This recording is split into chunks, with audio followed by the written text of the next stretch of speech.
Hey everyone, Marathon Hurdler here, back with some more Final Fantasy VIII after a very long hiatus. As I mentioned in my update video, I haven't been able to record in almost a year due to some changes in my schedule with school and other personal things that have been going on. But hopefully now I'll be back and I'll be able to start recording more frequently. One thing I should point out though is I haven't really been able to play Final Fantasy VIII while I've been taking this hiatus. And while I still have all of my backup save files set up so I shouldn't have to take any more extended breaks from recording to get caught up, I might be a little bit slow in the uptake as it comes to remembering specific details. So there may be points where I need to check my notes, or I might be more hesitant or not as fluid with my commentary, and I hope you guys can be patient with me as I do that.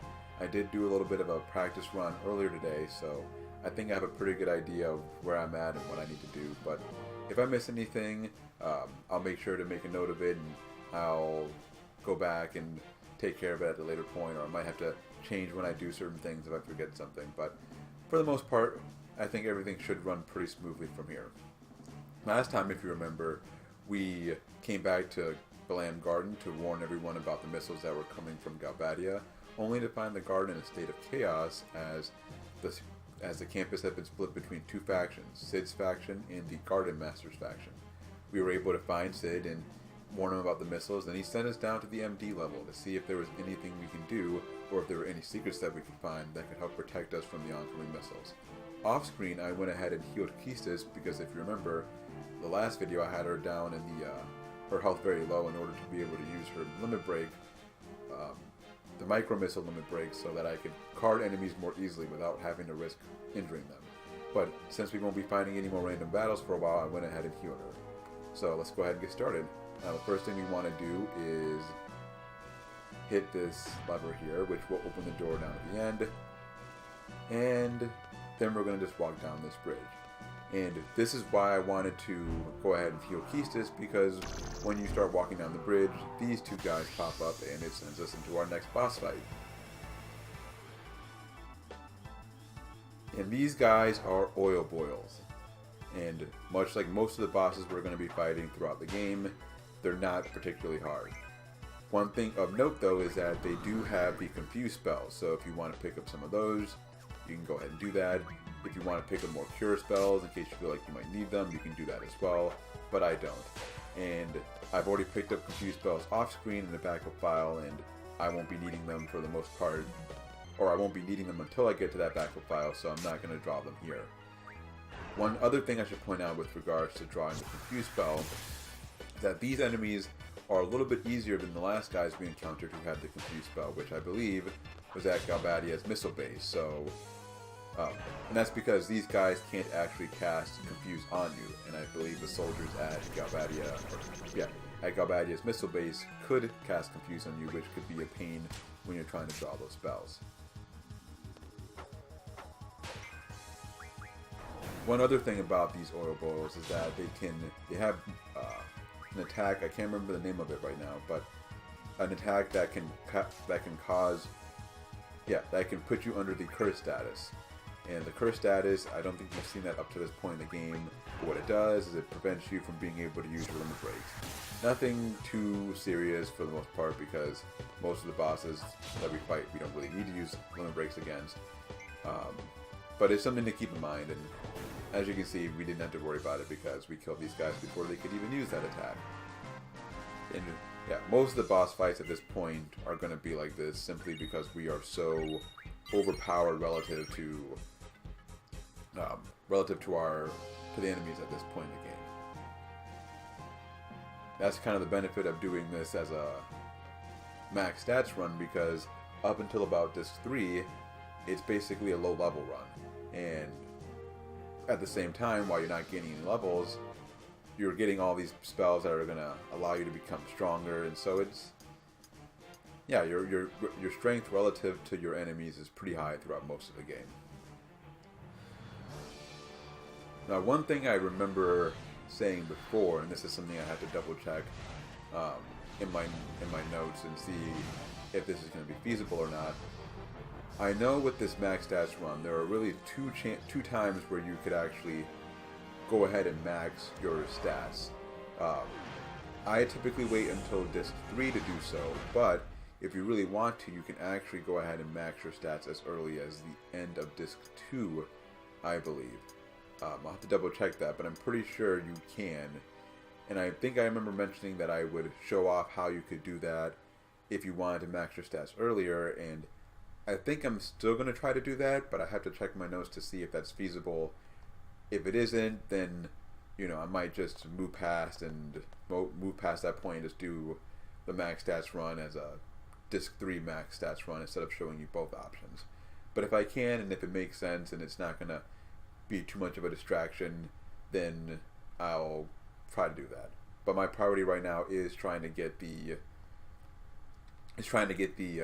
video, or trying to upload more frequently. So if trying to do this extra thing on the side messes that up, then I'll not do that, basically.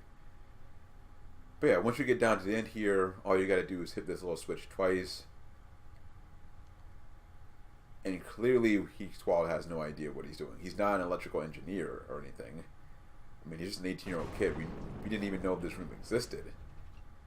But, of course, as with just about every JRPG in existence, no matter how complicated ancient technology may look, all you gotta do is flip a switch once or twice and everything starts working magically.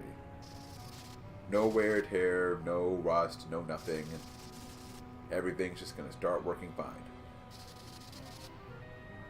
Although I guess they're gonna talk about this in a little bit. Maybe, I guess this isn't that old, so maybe that makes sense. Maybe it makes a little more sense, but it's old enough. It shouldn't just work with a flip of a switch like this.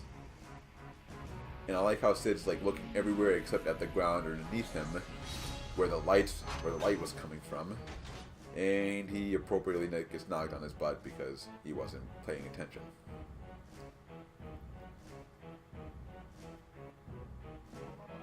Oh, this is a nice little view. And yeah, you can kind of move Squall around during this cutscene.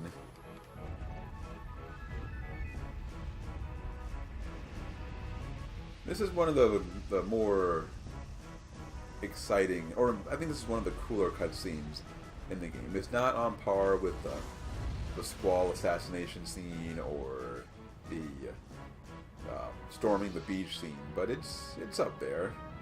You know, especially when you got the missiles showing up and everything, and the garden in a cloud of dust as the missiles go flying up and you don't really know what's going to happen. Well, we know what's going to happen, but in theory this could be more dramatic. One thing I always thought about with this scene, though, is when we were at Galbadia's missile base, we set the air ratio to, what, 90% or something like that, with the intention of having the missiles go awry and hit everywhere except the garden, right? Now, assuming that these missiles aren't like target locking or heat seeking or something, which wouldn't make sense because the garden doesn't emit heat in that way. If we were moving the garden somewhere else besides where it was sitting before, which was the original target for the missiles, isn't it possible that the missiles missing could actually hit the garden in that case, because we're moving the garden to a place where the missiles might miss? I don't know, maybe I'm overthinking it. At any rate, you talk to Sid, and then yeah, that gives you your next objective, which is to go and see what's going on outside. And as usual, Rinoa has to take off without us. Yeah, so now we're just gonna get on the elevator and see what's going on.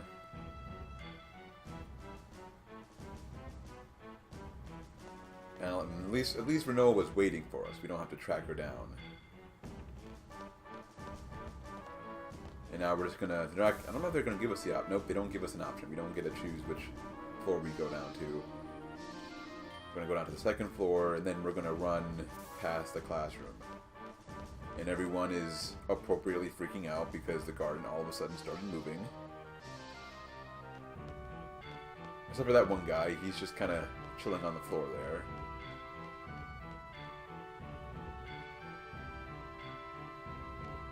But yeah, this is, so we're about to see a cutscene here, and this scene is the reason why I chose to bring Rinoa with me as opposed to bringing Zell or someone else. Yeah, I'm pretty sure you don't. Yeah, you don't get this cutscene. There's no other way to get this cutscene. I remember when I first played Final Fantasy VIII, I did not bring Rinoa with me. I actually brought Zell with me, and I did not get to see this cutscene. And not only that, but I thought that maybe if I came back to this room or came back to this area at a later point with Rinoa, maybe I would get the scene. But no, this is the only time you can see this cutscene. And this is one of the scenes from the beginning of the game. So when you had the little introductory cutscene where they were showing a bunch of scenes from the game, this was one of those scenes that you saw there. And there's actually a little bit more to this. If you bring Rinoa with you, you can see some other cutscenes and a little more dialogue later in the game, not too long from now actually, which really help flesh out the relationship that Rinoa and Squall have. And in fact, I think the next couple of scenes you see with Rinoa are really important in terms of understanding how the relationship progresses. And it's a little bit weird because if you don't see these cutscenes, then events later in the game make less sense or just seem more out of place. And I'll talk about that more in a little bit, but it's good to bring Rinoa with you for storyline purposes.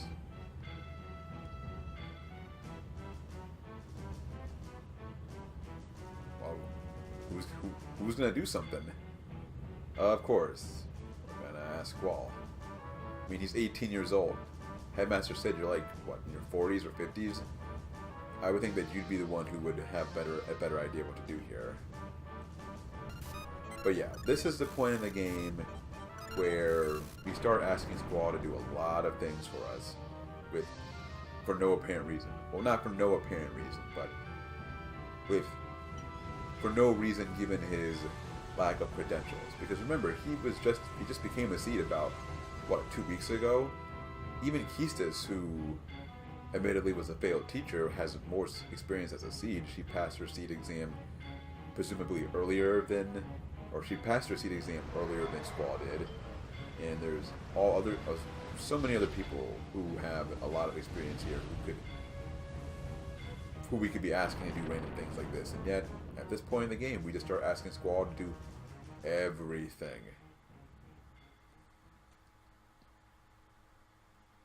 Can we be sure that the horse is behind us, though? I mean, we don't know how much food we have on the ship, and there's still the whole thing about everyone trying to kill each other that we have to figure out.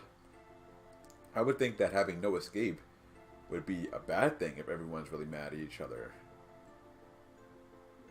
But I guess we're just going to laugh it off and assume everything's better now, as the garden goes drifting off into nothing.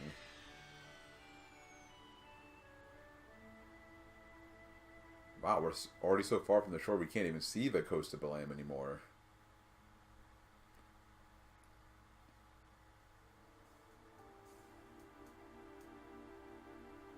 Man, these load times are... I never really thought about load times before until I started playing the PlayStation 4. I was playing Dragon Age Inquisition, and someone was mentioning the load times for some of the worlds there, and I never really thought about the load times with the PlayStation games. I know that it's always been a topic of conversation, but I've always played, primarily the PlayStation, and never really been an Xbox person or a Dreamcast or any of that. So, but these load times they're a little bit long, at least when you're trying to fill the blank space with dialogue. I mean, I'm sure as I get more used to this, I'll be able to fill that space with something, but... Anyway, I just completely talked over a scene here where Squall was contemplating the meaning of life and being mopey and angsty as he always is. But he did acknowledge that... Sid is trying to reestablish order in the garden, so it's not as if things are just automatically better, but it seems like we're going to pretend as though they are now. And Rinoa being super creepy, staring at us as we're sleeping. Do we not have locks on our doors? How did she get in here? And I wonder where Rinoa is sleeping. Because everyone gets a room to themselves as a seed, but she's not in the university, or she's not one of the students here, so I guess they just gave her a random room then. Anyway, now we have to give Rinoa a tour, and this is kind of where we get to see those cutscenes I mentioned earlier that help flesh out Rinoa and Squall's relationship. So then, yeah, it doesn't really matter which way you run. You're gonna get this dialogue. If you run to the parking lot, he'll just flip the order around, and yeah. I don't know what she wants from you, Squall. She's always trying to push him to be more social, but he's never really given any indication that that's how he is. So one random thing here, not that it really matters, but if you brought Zell with you instead of bringing Keistis with you, or Rinoa with you, actually, or no, I think you have to bring Rinoa and Zell with you for this. When you bring Rinoa to the cafeteria, and he starts talking about the hot dogs, Zell will be in line. He'll be the last in line, and then he won't get a hot dog, and he'll be really upset. And that's kind of a running punchline in this game, that Squall always wants to get hot dogs, or not Squall, Zell wants to get hot dogs, and he never is able to. Yeah, what is so funny? Hot dog competition is a serious game here. Well, this is a pretty serious situation. Sure, I don't. Seriously. Alright, let's keep it moving then. So I think if you go to every single room here, there is a little scene, no matter where you go. But there are a couple places that I want to show off in particular. So let's see. Let's go to the infirmary next.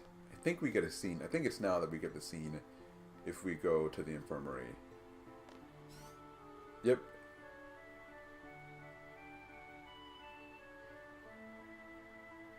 So yeah, she asks if she's my girlfriend, and if you say yes, Rinoa gets pretty. Yeah, she takes it pretty serious.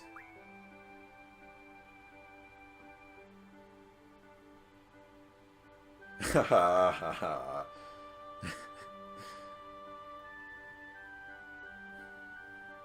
What I do find funny, though,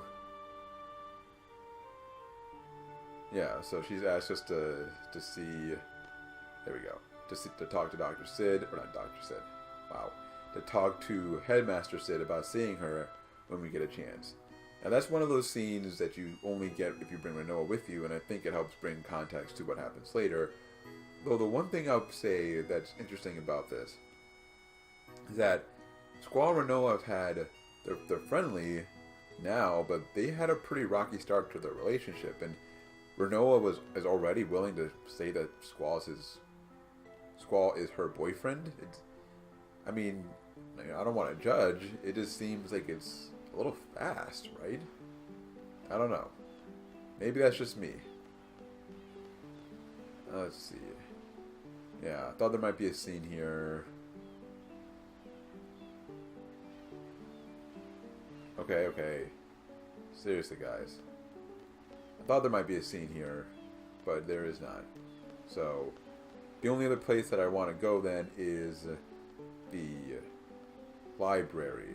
Yeah, I think that's the last place where you get a good scene. No, wait, I think the training center might have something too. For some reason, I thought that that there might have been something at the quad, because this is where they had the garden festival, if you remember, and this is where Squall and Rinoa first met. So I thought she might have had something to say about that. When I did my test run earlier of this, I only went to 1 or 2 rooms. I didn't really check out all the places, so like I said before, my memory is not completely on point with regards to where everything is. So let's see. I don't think you can actually go to the parking lot anymore because, well, we're in the middle of the ocean, so I imagine there's no parking lot to be had anymore. I imagine they got all closed up once we hit the water. Now, I think if you come in here, you might get a scene. Right? There we go.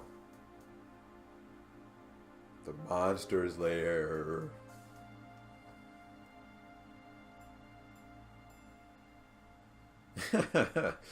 Yeah. A lot of talk about romance here. You know, we got Dr. Katawaki asking if Rinoa is my girlfriend. And then we got, her talking about first dates. A lot of romance. At any rate, now, now I want to come to the library. And this is where we get one more scene. Be my guest. So then, from here, what you want to do is come into this room here, and then there'll be someone in there sitting there. We get a little dialogue.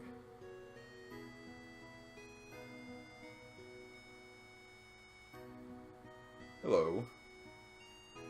Yes, I saw you in the infirmary. I keep running into you.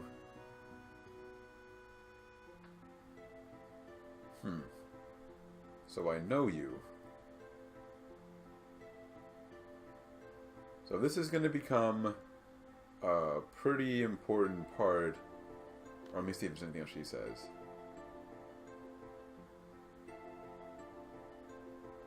So she's an old friend of ours. Well, remember that for later, because that's actually an important theme that comes up. Or, yeah, it's important to some cutscenes later, and it's an important theme that comes up as well. So you want to keep that in mind. Now, why Rinoa was sitting in the corner there after being so excited to look at the books, I don't know. But whatever. Anyway, if you did not go to the infirmary, Dr. Katawaki would be right here. And I'm pretty sure you have to talk to her to get the next, to trigger the next part, the next cutscene, or the next objective. Yep, that's me. So the garden master wants to see me. I have to report to his room right away. It's on the first floor. Alright. So we could do that, but there's actually a side quest that opens up now. And you can, there's a side quest that opens up now that you can do without it affecting your seed rank. So you're not going to get in trouble for delaying doing or going to the master's room. And the quest that we're going to do is the card club quest, or the CC quest. And in order to trigger the quest, you have to win about 15 card games at Balamb Garden. And with the file that I'm playing with at this particular moment, I do not have that. But in my test run, I went ahead and played a couple extra games on campus to make sure that the cutscene or the quest would trigger. And so what I'm going to actually do here is I'm going to end the video here, and then next time I will meet you right back in the library, or not library, in this main lobby here, and we'll start the CC quest and figure out what the Garden Master wants. Until then, this has been Marathon Hurdler. I want to thank you as always for checking out my videos, and hopefully I will see you next time.